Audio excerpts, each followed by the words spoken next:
Sometimes the greatest battles aren't fought with fists, but with compassion. When Quang returns home from the construction site, he discovers that someone has been stealing Linda's farm produce. The thief denies everything until the camera footage exposes the truth. But when her heartbreaking story of loss and desperation unfolds, Quang and Linda are faced with a choice between justice and mercy. What will they do? Watch till the end to see how kindness can change a life. And don't forget to subscribe for more emotional stories like this one.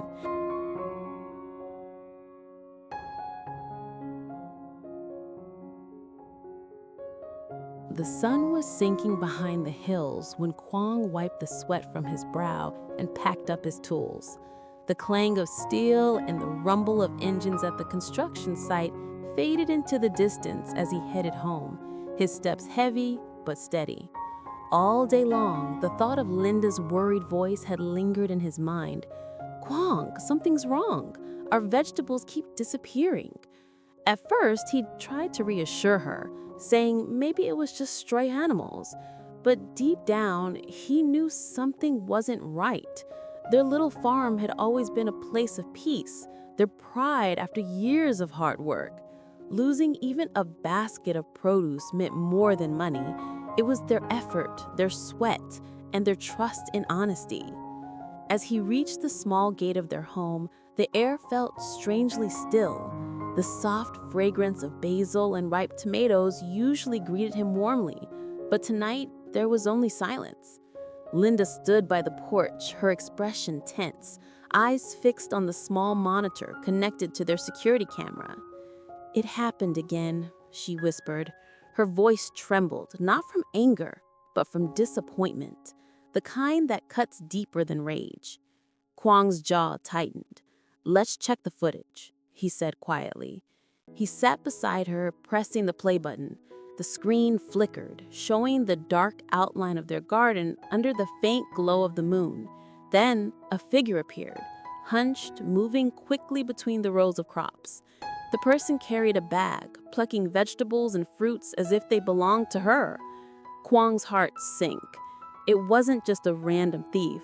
The movements, the hesitation near the fence, it was someone who knew the place well.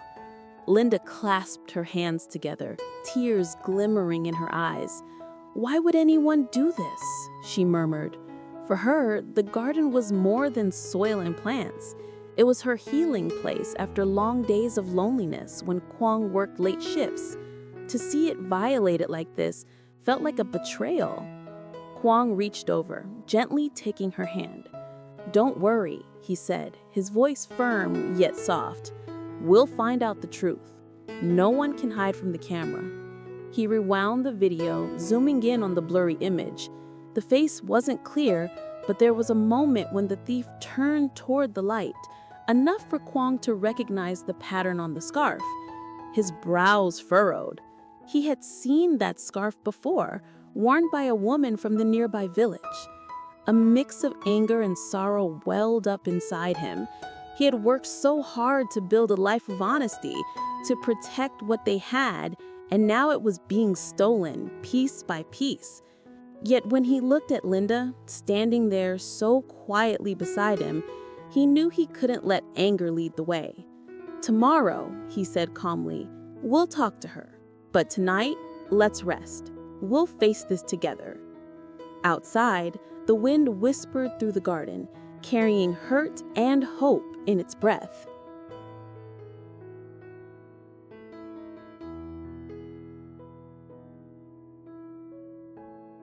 The next morning arrived wrapped in a thick mist that rolled across the fields like a slow, heavy sigh. Quang barely slept. The image of that shadowy figure haunted him through the night, replaying behind his closed eyes.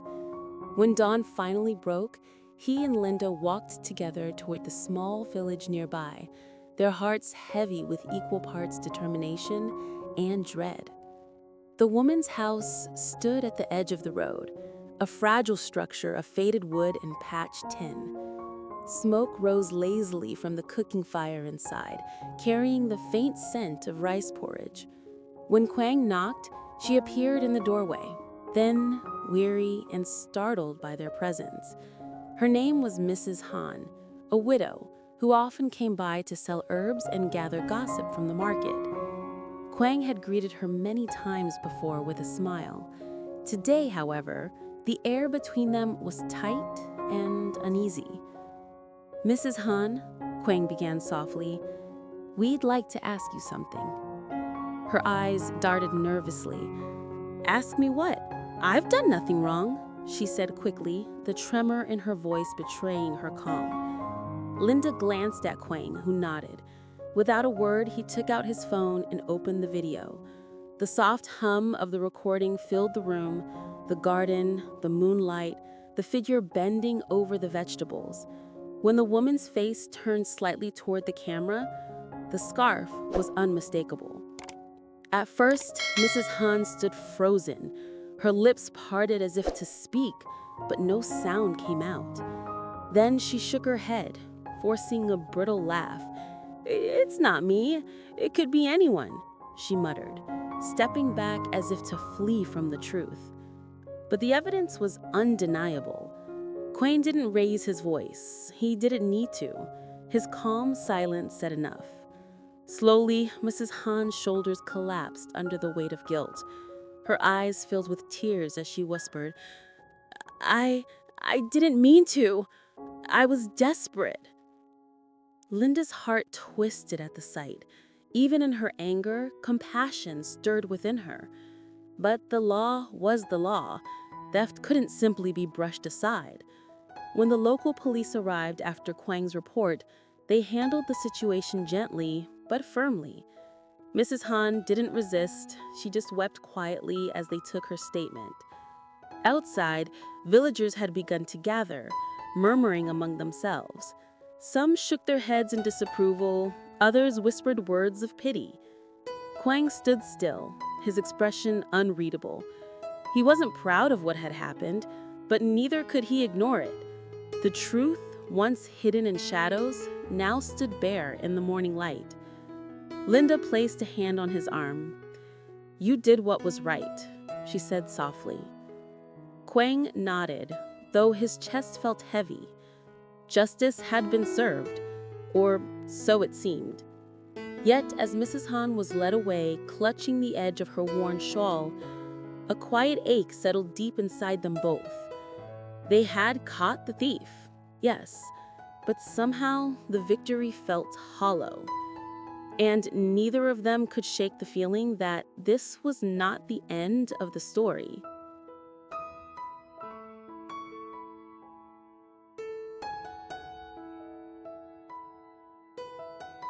That evening, the sky turned the color of faded gold, and a cool wind brushed gently through the garden that had once been violated by unseen hands.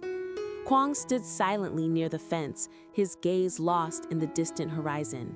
The day had been long and heavy, not just because of the confrontation, but because of what came after. Mrs. Han's trembling confession still echoed in his ears.